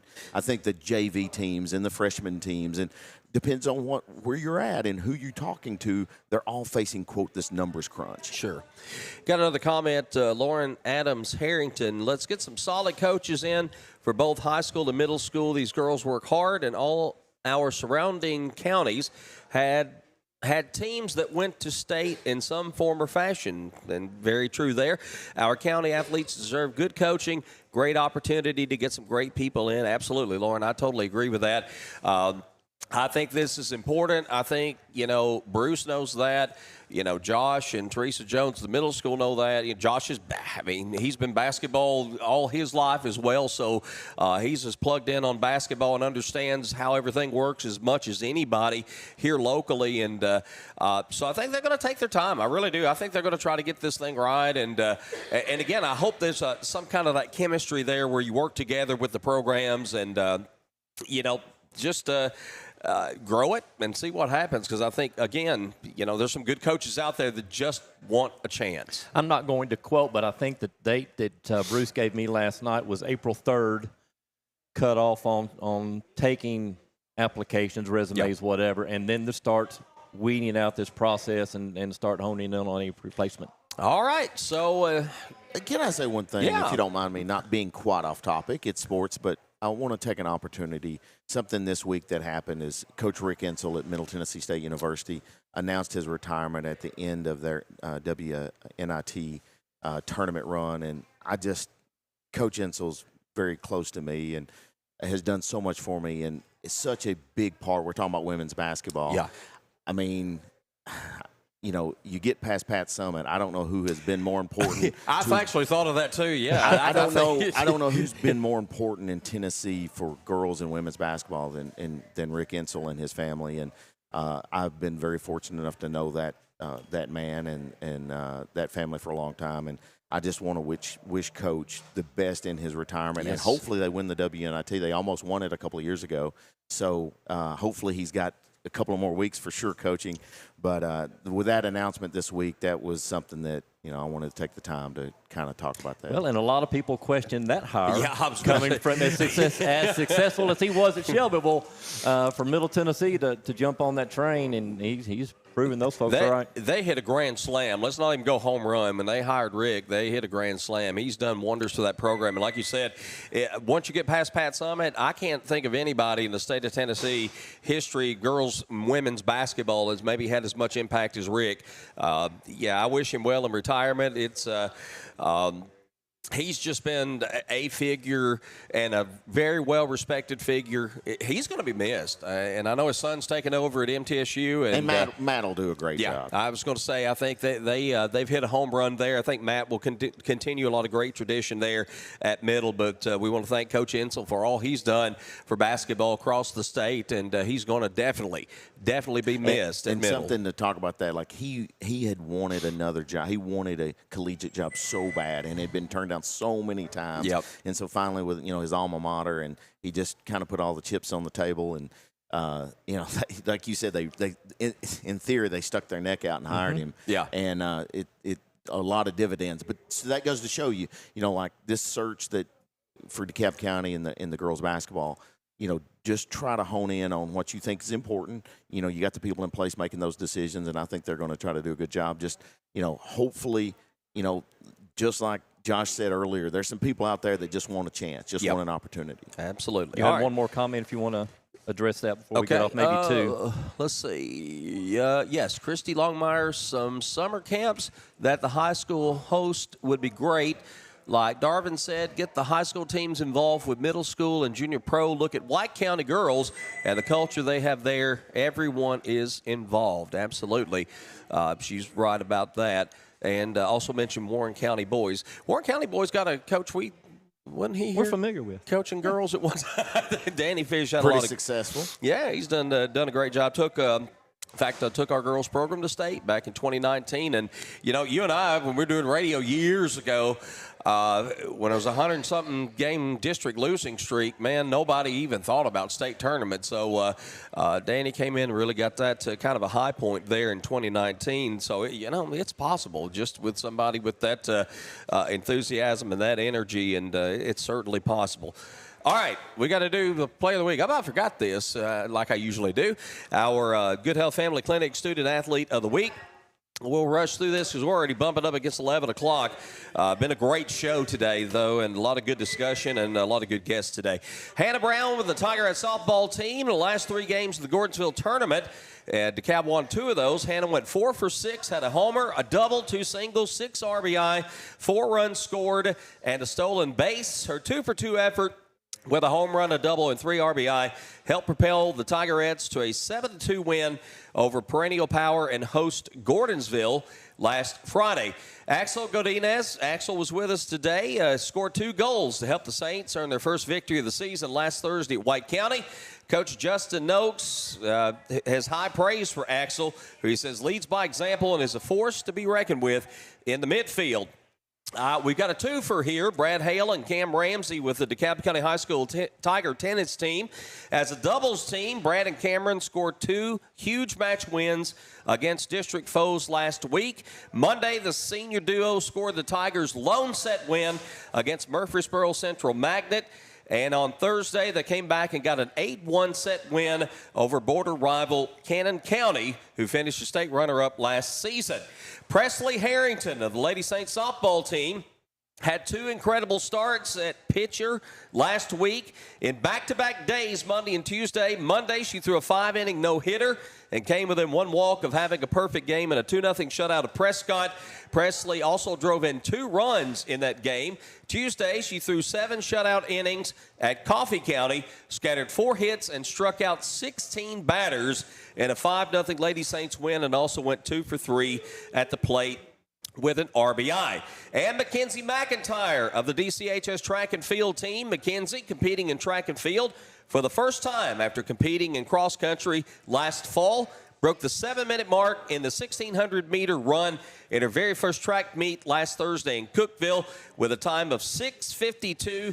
Coach Kristen Van Branken had very high praise for her, says Mackenzie has a bright future in track due to her excellent work ethic and commitment. That was a lot of reading. Drum roll. A whole lot of reading. We had a lot of votes this week, a lot of public votes. But after all was said and done, the winner this week swept the panel and swept the popular vote easily.